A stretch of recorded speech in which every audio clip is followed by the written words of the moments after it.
August 9 ତାରିଖ ସନ୍ଧ୍ୟା 6ଟା ସମୟରେ ଭୁବନେଶ୍ୱର ସ୍ଥିତ ଗୀତଗୋବିନ୍ଦ ସଦନରେ ପାଳିତ ହୋଇଯାଇଛି ଓଡ଼ିଶାର ବହ୍ନିକନ୍ୟା ସରଳା ଦେବୀଙ୍କର 121ତମ ଜୟନ୍ତୀ।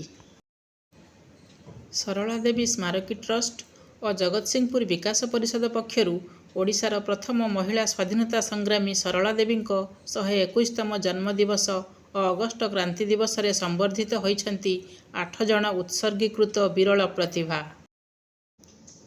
ଏମାନେ ହେଲେ ଶ୍ରୀ ଗୌରାଙ୍ଗ ଚରଣ ହୋତା, ବିଶିଷ୍ଟ ସମାଜସେବୀ ଓ ସାମ୍ବାଦିକ, ଡକ୍ଟର ଜ୍ୟୋତ୍ସ୍ନା ମହାପାତ୍ର, ବିଶିଷ୍ଟ ଶିକ୍ଷାବିତ୍ ଓ ସୁଲେଖିକା, ପଣ୍ଡିତ ସଂଗ୍ରାମ ଆଚାର୍ଯ୍ୟ, ଆଧ୍ୟାତ୍ମିକ ସାହିତ୍ୟ ସାଧକ, ଶ୍ରୀ ସୂର୍ଯ୍ୟରଞ୍ଜନ ମହାନ୍ତି, ବିଶିଷ୍ଟ ସଂଗଠକ ଓ ପ୍ରଶାସକ, ଡାକ୍ତର ଅନିତା ପଣ୍ଡା, ବିଶିଷ୍ଟ ଚିକିତ୍ସାବିତ୍ ଓ ସୁଲେଖିକା, ଡକ୍ଟର ଭି ରାଜେନ୍ଦ୍ର ରାଜୁ, ସୁଲେଖକ ଓ ଗବେଷକ, ଶ୍ରୀମତୀ ରେଣୁକା ମିଶ୍ର, ବିଶିଷ୍ଟ ସମାଜସେବୀ ଓ ସୁଲେଖିକା, ଡାକ୍ତର ସାଗରିକା ଦାସ, ବିଶିଷ୍ଟ ଚିକିତ୍ସାବିତ୍ ଓ ସୁଲେଖିକା।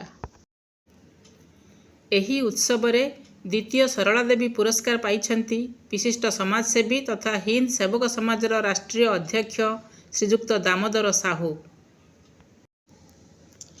ଡାକ୍ତର ସାଗରିକା ଦାସଙ୍କ ଦ୍ୱାରା ଲିଖିତ ଉପନ୍ୟାସ ଉତ୍ତପ୍ତ ପଙ୍କ ମଧ୍ୟ ଏହି ଅବସରରେ ଲୋକାର୍ପିତ ହୋଇଛି। ବିଧାୟିକା ରୂପେ ସରଳା ଦେବୀଙ୍କ କାର୍ଯ୍ୟକାଳ ଥିଲା 1936ରୁ 1941 ମସିହା ପର୍ଯ୍ୟନ୍ତ। ନିଜେ ସରଳା ଦେବୀ ବିଧାନସଭାରେ ଓଡ଼ିଆ ଓ ଇଂରାଜୀରେ ଅନର୍ଗଳ ଭାଷଣ ଦେଉଥିଲେ। ଏହି କାଳଟି ସମଗ୍ର ବିଶ୍ୱରେ ଓ ଭାରତର ଇତିହାସରେ ଏକ ଘଡ଼ିସନ୍ଧିର ମୁହୂର୍ତ୍ତ ଥିଲା। ଏହି ସମୟରେ ଦ୍ୱିତୀୟ ବିଶ୍ୱଯୁଦ୍ଧ ସଂଘଟିତ ହେଲାବେଳେ ଭାରତର ମୁକ୍ତି ସଂଗ୍ରାମ ମଧ୍ୟ ତ୍ୱରାନ୍ୱିତ ହେବାରେ ଲାଗିଥାଏ। ନାରୀ ଶିକ୍ଷାର ପ୍ରସାର, ମହିଳାମାନଙ୍କର ବିକାଶ, ବାଲ୍ୟ ବିବାହ ପ୍ରଥାର ଉଚ୍ଛେଦ, ଯୌତୁକ ପ୍ରଥାର ପ୍ରତିବାଦ ଇତ୍ୟାଦି ବିଲ୍ ସରଳା ଦେବୀ ବିଧାନସଭାରେ ଆଗତ କରିଥିଲେ। ବାଲ୍ୟ ବିବାହ ବିରୁଦ୍ଧରେ ଶାରଦା ଆଇନ ପାସ୍ ହେବା ନିମିତ୍ତ ସେ ସକ୍ରିୟ ସହଯୋଗ କରିଥିଲେ। କଟକ ନିର୍ବାଚନ ମଣ୍ଡଳୀରୁ ନିର୍ବାଚିତା ବିଧାୟିକା ସରଳା ଦେବୀଙ୍କର ଉଦ୍ଦାମ କର୍ମପ୍ରବଣତା ଓ ଉଦାରତା ବଳରେ ବାଲ୍ୟ ବିଧବା ଓ ପୈଲି ପ୍ରଥାର ବିଲୋପ ସାଧନ ହୋଇଥିଲା, ଅର୍ଥାତ୍ ବାଲ୍ୟ ବିଧବାମାନେ ପୁନର୍ବିବାହ କରିବାର ପ୍ରଚଳନ ହେଲା।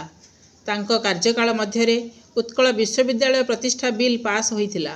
ଓଡ଼ିଶା ହାଇକୋର୍ଟର ପ୍ରତିଷ୍ଠା ବିଲ୍ ମଧ୍ୟ ଏହି କାଳରେ ପାସ୍ ହୋଇଥିଲା।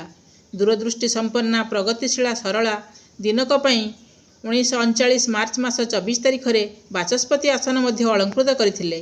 ସେ ଦିନଟି ବିଧାନସଭାର ସମସ୍ତ କାର୍ଯ୍ୟ ଓଡ଼ିଆ ଭାଷାରେ ପରିଚାଳିତ ହୋଇଥିଲା। ତାଙ୍କ ପାଇଁ ଓଡ଼ିଶା ଚିର ଗର୍ବିତ।